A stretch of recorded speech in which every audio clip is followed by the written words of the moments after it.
Well, I've already had one volunteer, so that's good, isn't it? Yeah, sometimes church can seem quite sanitized and everyone's got it all together. We're all maybe polite and well-meaning one with another. So at the cross of Jesus, it's messy.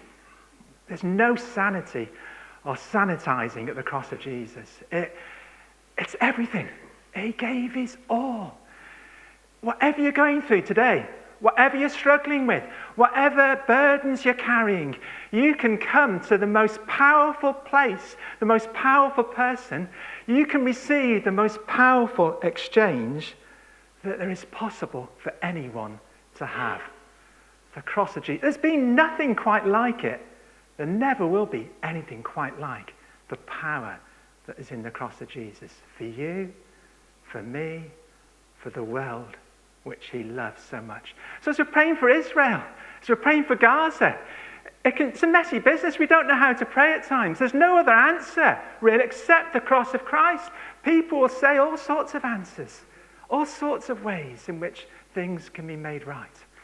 Ultimately, it's before his cross. In my version, starting off, we're asked to be making some choices. Do you consider yourself to be an average person? I certainly don't on the basis of this, because the average adult makes 35,000 choices every day. Do you know what? 220 of those are about food. Now, I love food, but I don't know if I make that many choices as far as food is concerned. Other reports would indicate that we make 122 choices a day. Thankfully, not all those decisions are critical. And many biblical choices set before us seem a lot simpler. But as the Message version says, if you're to read that particular part of what we read today, they're not just an idea in our heads or a sentiment within our hearts. There is a practical outworking. It sets before us life or death. We get to choose. Light or darkness. God or mammon. This passage choice is the flesh or the spirit. God also makes some choices. Sheep and goats. There's no such thing as a hybrid, something in between. Ultimately, his choices are just and loving. But it's quite stark in some ways. Another survey suggests we spend an average of 3 hours a day deciding what we have to eat, what time to go to bed, and what to wear and watch. For me, it just goes to show you can't always trust what news you're listening to or what you may be reading on the internet. I certainly don't consider myself to be average on this basis. Obviously, some choices just come naturally to us. We barely realize that we may be making a decision. Some of our choices don't need much thought at all. Steph, if you could just put on that wee video, that would be fantastic. Irene. Yeah, sorry. Yeah, I know you're there. But you're everywhere at times. 3 40-quid diesel, please. There is no diesel at number 3.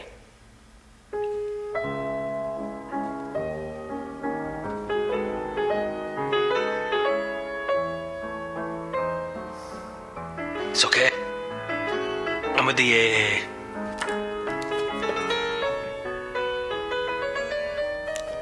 Don't need any more, thank you. That's it. It's okay, Doc.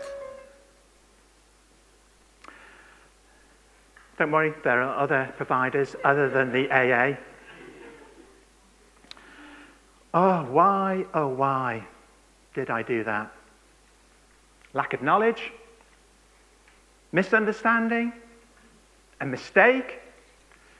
If in my family we could say, well, we got one car that has diesel, we got one car that has petrol.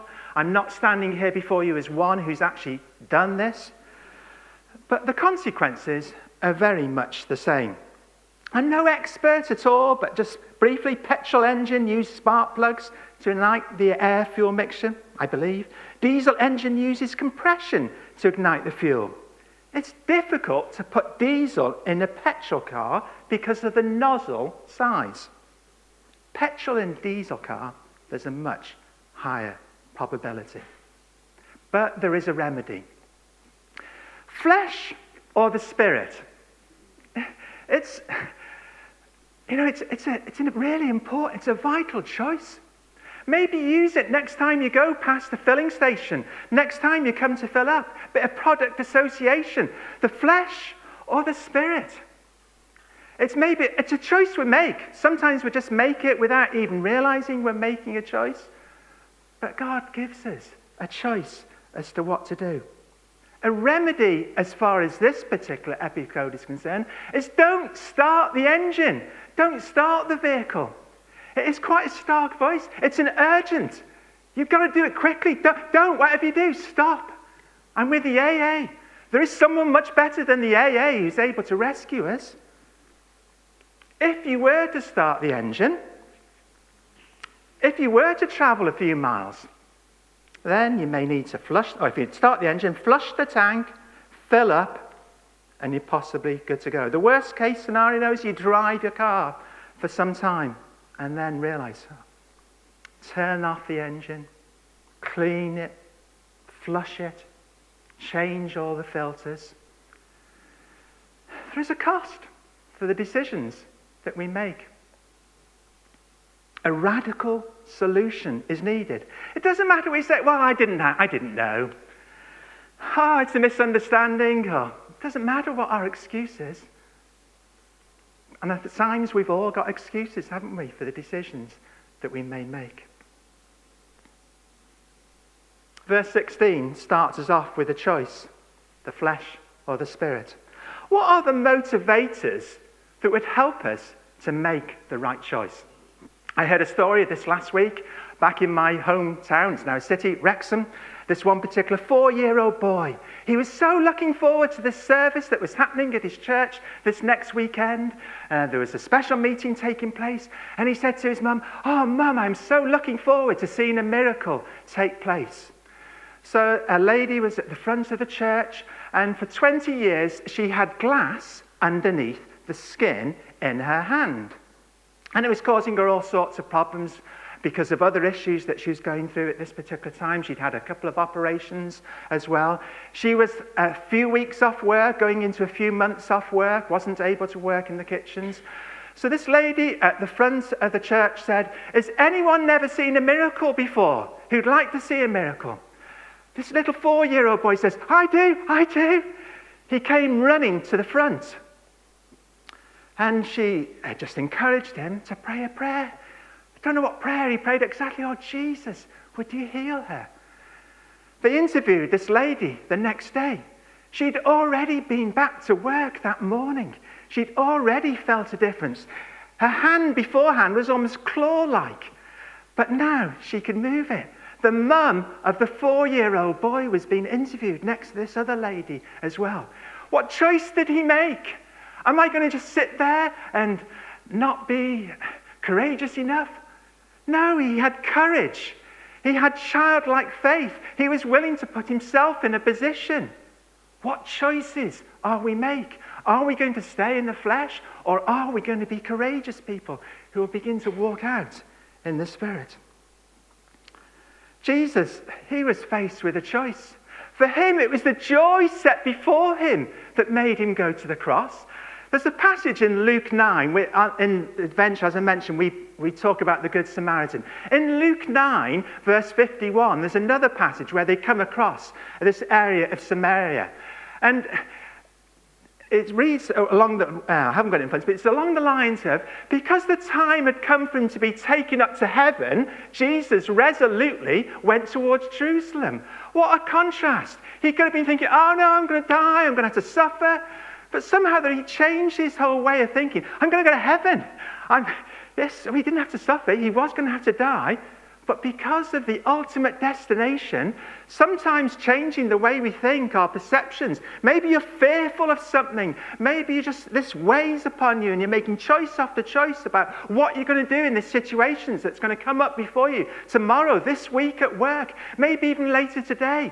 And all of your choices are based upon fear in many ways. The cross of Christ brings us freedom so that we can think differently about it.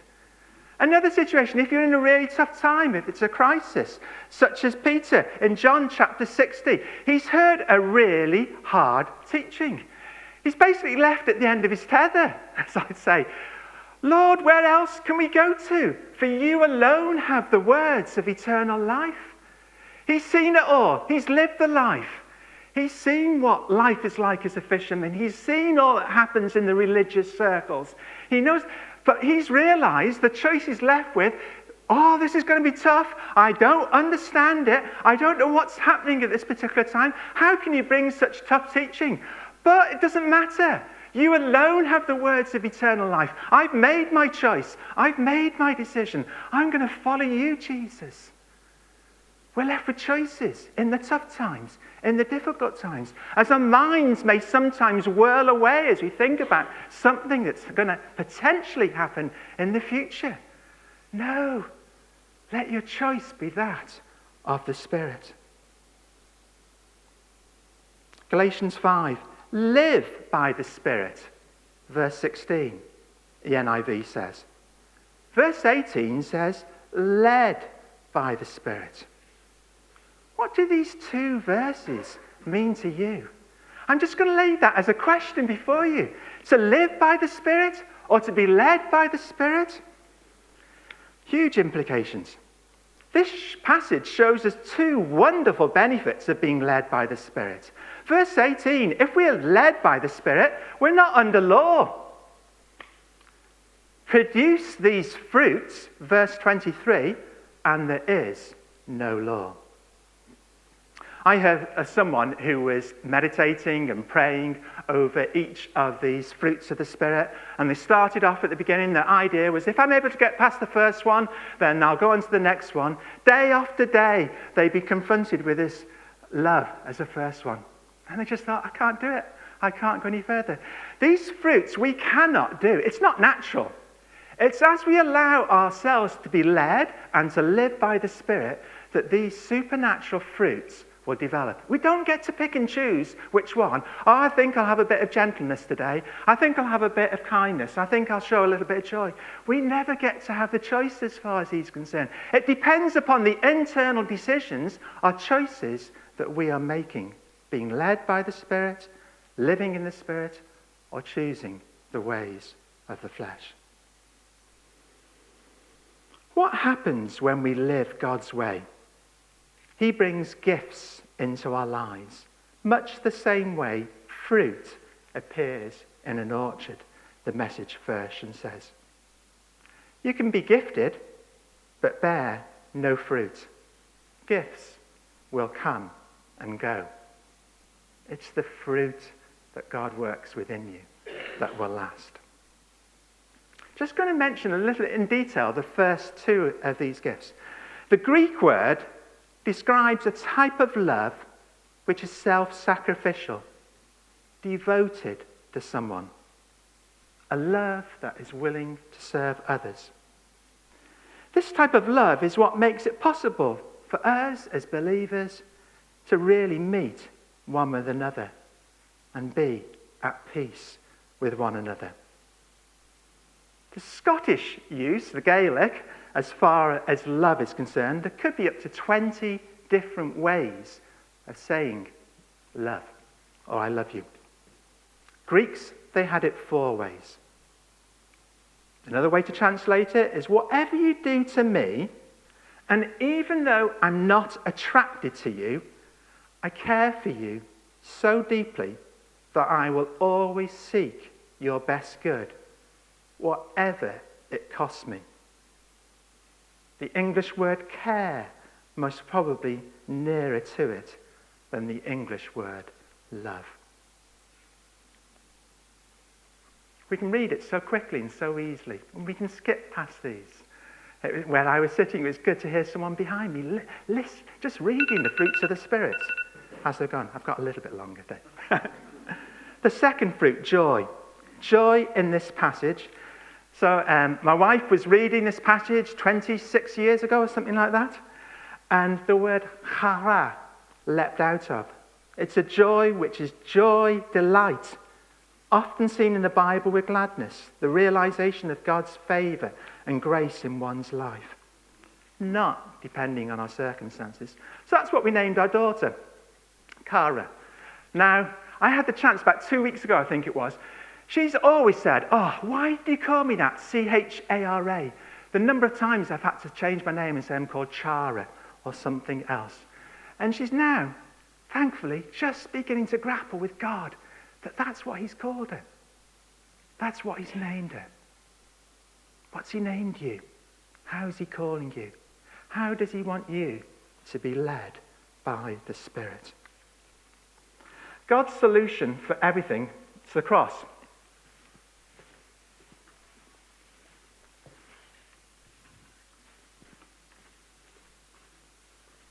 It's a sanitized version in many ways.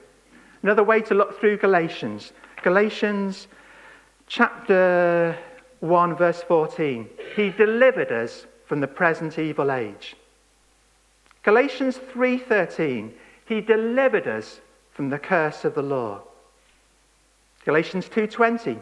He delivered us from self. Galatians 5:24. Those who are Christ's have crucified the flesh with its passions and desires.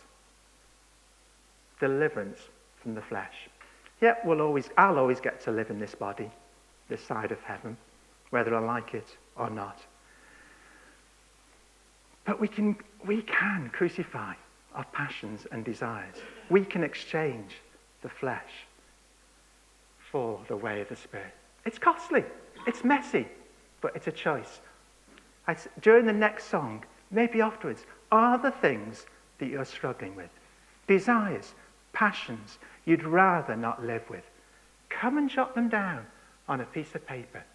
Nail it to the cross.